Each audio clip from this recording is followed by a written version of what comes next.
سب کچھ ہو بیوی نہ ہو تو تنہائی کا احساس مار دیتا ہے۔ اس سے ایک اور مطلب نکلتا ہے کہ لباس کے بغیر ایک لمحہ گزارا نہیں۔ سارا دن پانی نہیں پیتے ہیں نا، اب میں بیان میں پانی پی رہا ہوں کیونکہ 16 گھنٹے تو گزارے ہیں نا، پانی نہیں پیا، کھانا نہیں کھایا، 16 سیکنڈ لباس کے بغیر گزار سکتے ہیں؟ بولو۔ کوئی بھی کمرے میں نہ ہو، تم تنہا ہو، تم کپڑے اتارو تو تم اپنے آپ کو عجیب فیل کرو گے، تم خود اپنے آپ کو چادر میں چھپانے کی کوشش کرو گے۔ لباس ایک ایسی زبردست ضرورت ہے بلا دلیل کہ تم تنہا کمرے میں بھی کپڑے اتارو تو تم اپنے آپ کو عجیب سا محسوس کرتے ہو۔ اس سے پتہ چلا کہ بیوی کے بغیر کوئی زندگی نہیں ہے اور خامد کے بغیر عورت کی کوئی زندگی نہیں ہے۔ یہ ہمارا بدبخت معاشرہ ہندی کہ کسی بچی کو طلاق ہو جائے وہ گل سڑ کے مر جاتی، اس کی شادی نہیں ہوتی۔ کوئی جوان بچی بیوہ ہو جائے وہ سسک کے مر جاتی، اس کی شادی نہیں ہوتی۔ کوئی 40-50 سال کا ہو جائے مرد، اس کی بیوی مر جائے، کوئی اس کو لڑکی دینے کے لیے تیار کوئی نہیں۔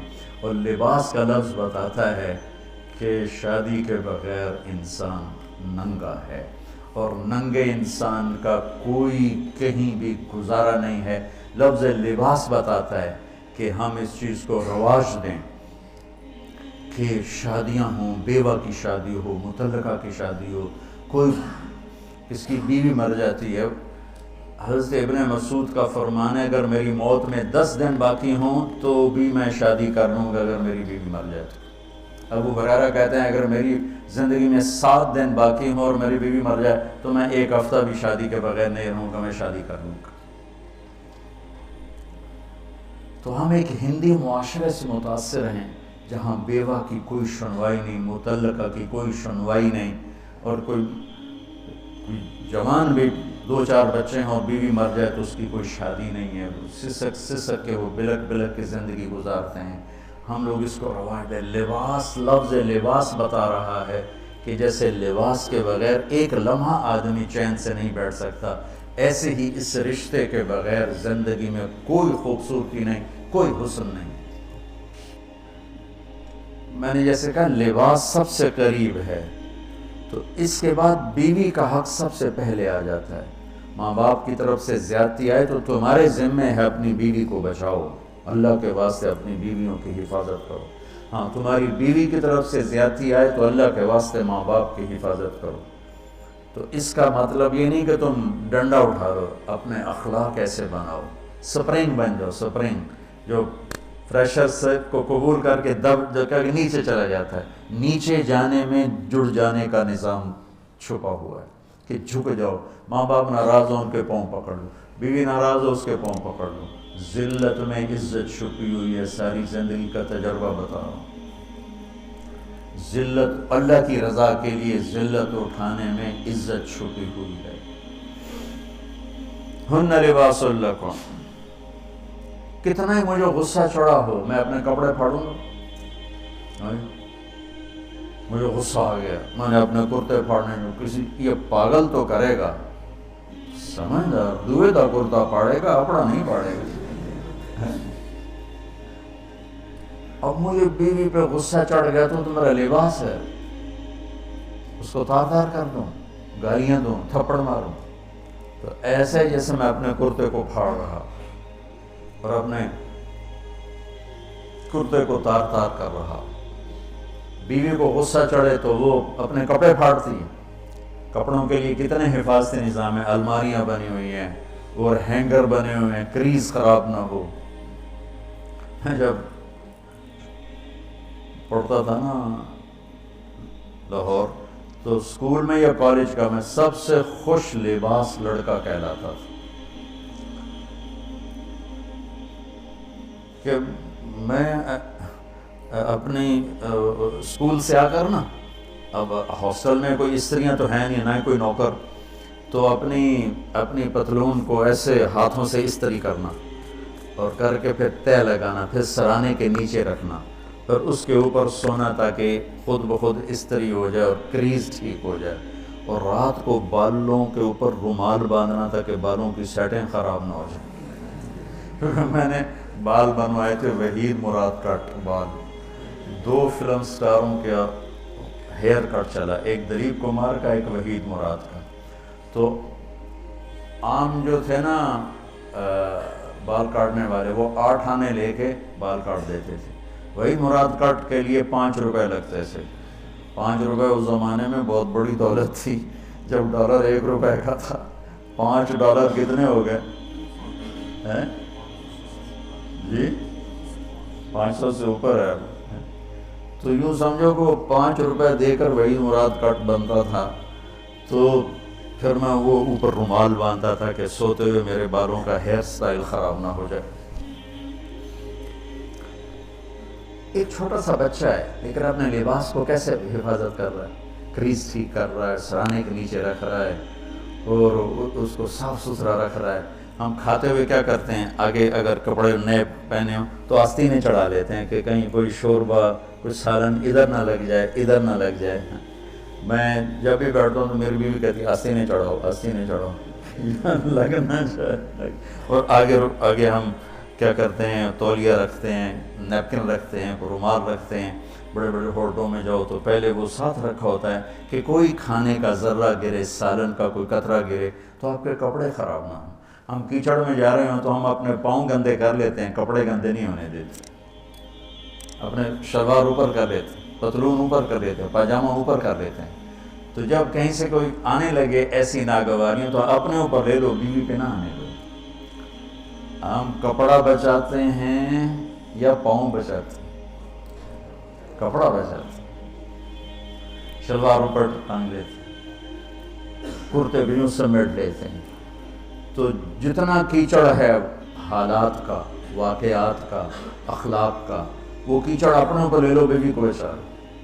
اور بیوی کیا کرے، وہ جتنا کیچڑ ہے حالات کا، واقعات کا، ناگواریوں کا، اپنے اوپر لے لے، خامد کو بچا لے۔ لباس کا اور کیا کام ہے، یواری سواتکم، یہ تمہارے عیب چھپاتا ہے۔ تو میرا کام کیا ہے، میں بیوی کی کمیاں چھپاؤں، ڈھنڈورا نہ پیٹوں۔ بیوی کا کام کیا ہے، خامد کی کمیاں چھپائے، ڈھنڈورا نہ پیٹے۔ دوسرا کام کیا ہے لباس کا، وریشہ، لباس مجھے خوبصورت بناتا ہے۔ یہ ایک واحد رشتہ ہے جو زندگی کو خوبصورت بناتا ہے۔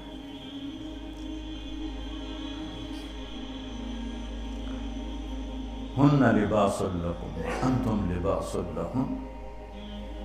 تو لباس کیا کرتا ہے، زیب و زینت۔ لباس کیا کرتا ہے، عیب چھپاتا ہے۔ لباس کیا کرتا ہے، خوبصورت بناتا ہے۔ تو اس رشتے کو خوبصورت بنانا ہے، بیوی خامد کے لیے، خامد بیوی کے لیے۔ کس طرح یہ رشتہ خوبصورت بنے گا، اچھے اخلاق کے ساتھ، اچھے اخلاق کے ساتھ۔ اگر گھر والوں کے اخلاق اچھے ہوں، وہ بچی ساس سسر کو ماں باپ بنا لے، ساس سسر بچی کو ماں باپ بنا لے، خامد بیوی کو ہتھیلی کا چھالا بنا لے، بیوی خامد کو ہتھیلی کا چھالا بنا لے۔ میں قربان جاؤں اپنے نبی پر، ساری کائنات کو نور ایمان دینے والی ہستی، اور حضرت عائشہ رضی اللہ عنہ کو لقمے بنا کے کھلا رہے۔ کمال۔ حضرت عائشہ رضی اللہ عنہ وہ بڑی بڑی بوٹیاں ہوتی تھیں نا، وہ اٹھا کے ایسے نوچتیں اور پھر رکھ دیتی، روٹی کا ٹکڑا تھا۔ میرے نبی وہی بوٹی اٹھاتے جہاں حضرت عائشہ نے نوچا ہوتا تھا، وہیں دکھا کے کرتے تھے، ان کی محبت کو لینے کے لیے اور ہمیں سکھانے کے۔ حضرت عائشہ گلاس اٹھاتی، بڑے بڑے ہوتے تھے، اب تو یہ چھوٹے چھوٹے گلاس ہیں۔ بخل کا زمانہ آ گیا، پانی بھی تھوڑا دیں دیں۔ ہمارے دیہات کا کلچر تھا، اب تو مٹ گیا ہے، مہمان ہی کوئی نہیں ہوتے۔ جب کچی سڑکیں ہوتی تھیں اور ذرائع نہیں تھے تو بہت سے مسافر ہمارے ڈیروں میں آ کے رات گزارتے تھے، ہماری پہچان والے نہیں، اجنبی راہگیر، کوئی پہچان والے بھی، لیکن جو بھی تھے، کوئی اپنے ہیں، پہچان والے ہیں، دوست ہیں، مسافر راہگیر ہیں، ان کو رات کو کھانے کے بعد دودھ پلانا یہ ہماری تہذیب تھی کہ جتنے بھی ہیں دیرے میں 15 ہیں 20 ہیں 1 ہے، جاؤ بھائی روٹی کھا لی ہم دودھ پیو سارے ہیں۔ وہ جانور بہت زیادہ ہوتے تھے، کھیتی باڑی کم ہوتی تھی، دودھ وافر ہوتا تھا، وہ گلاس اتنے بڑے بڑے ہوتے تھے، 3 پاؤ کا گلاس ہوتا تھا۔ تو ایک ہمارے دادے کے زمانے کا نا چاچا لال سنپال وہ آ گیا دیرے میں، نوکر گیا دودھ پلانے، تو گلاس کو دیکھ کے نوکر سے کہندا پتر میں نہیں پیندا۔ اسا کہا چاچا کیوں نہیں پینا؟ اسا کہا 2 تو ود پیواں تو بے غیرت بنا تے 2 تے میرا گزارا نہیں جا میں نہیں پینا۔ تو عائشہ رضی اللہ تعالیٰ عنہ گلاس اٹھاتی اور یہ پیا، یہ رکھا۔ میرے نبی اٹھاتے اور جہاں حضرت عائشہ کے ہونٹ لگے ہوتے تھے وہاں ہونٹ رکھ کے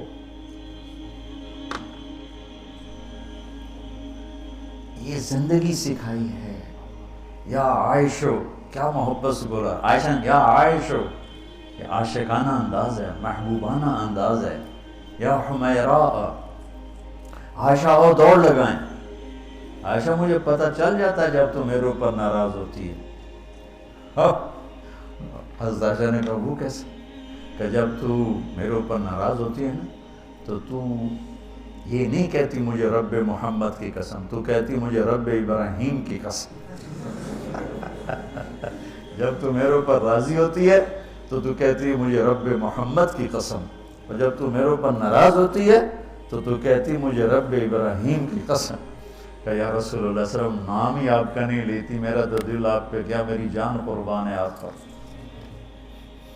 عرب کے ماحول میں اظہار عشق عیب تھا بیوی سے، ہاں معشوق سے اظہار عشق ساری شاعری بھری پڑی، تم نے شعراء جاہلیت پڑھو یا بعد کو پڑھو، بھری پڑی۔ وَهَلْ تَبْكِينَ لَيْلَا إِذَا مِتُّ قَبْلَهَا وَقَامَ عَلَىٰ قَبْرِ النِّسَاءُ النَّوَائِحُ لَيْلًا كَمَا لَوْ أَصَابَ الْمَوْتُ لَيْلًا بَكَيْتُهَا وَجَادَ لَهَا دَمْعًا مِنَ الْعَيْنِ السَّافِحُ وَأَغْبِطُ مِنْ لَيْلًا بِمَا لَا أَنَالُهُ بَلَا كُلُّ مَا قَرَّتْ بِهِ الْعَيْنُ طَائِعُ وَلَوْ أَنَّ لَيْلًا، دیکھو لیلہ لیلہ لیلہ 4 شعر ہیں، لیلہ ہر شعر میں لیلہ۔ وَلَوْ أَنَّ لَيْلَ الْأُخَيْلِيَّةَ سَلَّمَتْ عَلَيَّ بَدُونِي جَنْدَلٌ وَالصَّفَائِحُ لَسَلَّمْتُ تَسْلِيمَ الْبَشَاشَةَ أَوْ زَقَى إِلَيْهَا صَدًا مِنْ جَانِبِ الْقَبْرِ سَائِحُ۔ وہ بڑے زور شور سے لیلہ لیلہ لیلہ اپنے اشعار میں کہا ہے، لیکن بیوی سے اظہار عشق عیب، موت، اس ماحول میں جس میں بیوی سے اظہار عشق ایک عیب تھا اور معشوق سے اظہار عشق شاعری بھری پڑی ہے۔ ترکت ہوا لیلا وسعد بمعزل،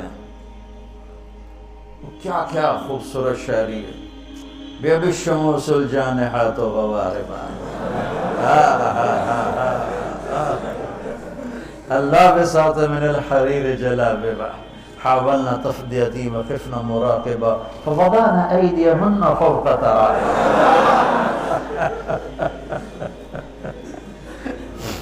عرب کی شاعری بھری پڑی ہے عشق و معشوقی سے۔ اس ماحول میں میرے نبی سے ایک شخص کہتا ہے یا رسول اللہ من احب الناس الیک، آپ کو سب سے زیادہ کس سے پیار ہے؟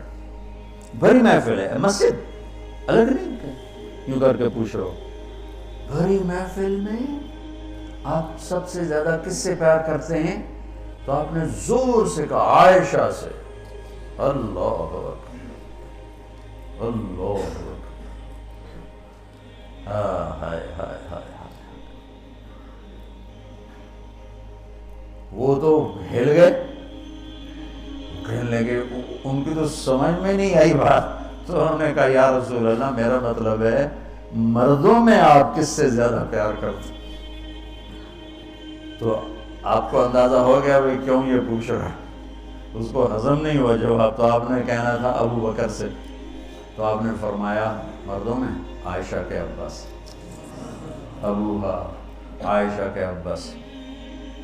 کیا زندگی سکھائی، ہن لباس لکم وانتم لباس لہن، یہ تمہارا لباس ہیں، تمہیں کتنا ہی غصہ چڑھے لباس تو نہیں پھاڑو، تمہیں غصہ چڑھے بیوی کو بے عزت نہ کرو، بیوی کو غصہ چڑھے تو کرتا پھاڑے، اپنا دوپٹے کو آگ میں ڈالے گی نہیں، اس کو بچائے گی۔ صرف پاگل یہ کام کرتا ہے۔ اسی ایک لفظ لباس کے اندر زندگی گزارنے کا پورا طریقہ موجود ہے، اور اسی کے اندر بیواؤں کی، مطلقہ کی، رنڈوے کی شادی کا اشارہ خوبصورت موجود ہے کہ لباس کے بغیر تو ایک لمحہ انسان نہیں گزار سکتا۔ اس کو رواج دینا یہ ہماری ذمہ ہے، اور اپنے نبی کی معاشرت کو بتانا یہ ہماری ذمہ ہے۔ تو ان مسائل میں پڑ گئے جن کا نہ جنت سے تعلق ہے نہ جہنم سے تعلق ہے، الٹا وہ مسائل جس میں زیادہ اختلاف ہے اس میں زیادہ بولنا، زیادہ تقریریں کرنا، اس چیز نے ہمیں اپنی منزل سے بہت دور کر دیا، ہم کھو گئے ہیں، کہیں اور چلے گئے ہیں۔ تو اس عرب کے ماحول میں میرے نبی نے لباس بنا کے دکھایا۔ صفیہ رضی اللہ تعالیٰ عنہ چھوٹے قد کے تھے، اونٹ پہ سواری کے لیے وہ خود نہیں کر سکتی تھی، آپ نے اپنا گھٹنا آگے کر دیا، حضرت صفیہ نے آپ کے گھٹنے پر پاؤں رکھا اور اس کو زینہ بنا کے آپ نے ان کو اوپر چڑھایا، زینہ بنا کے۔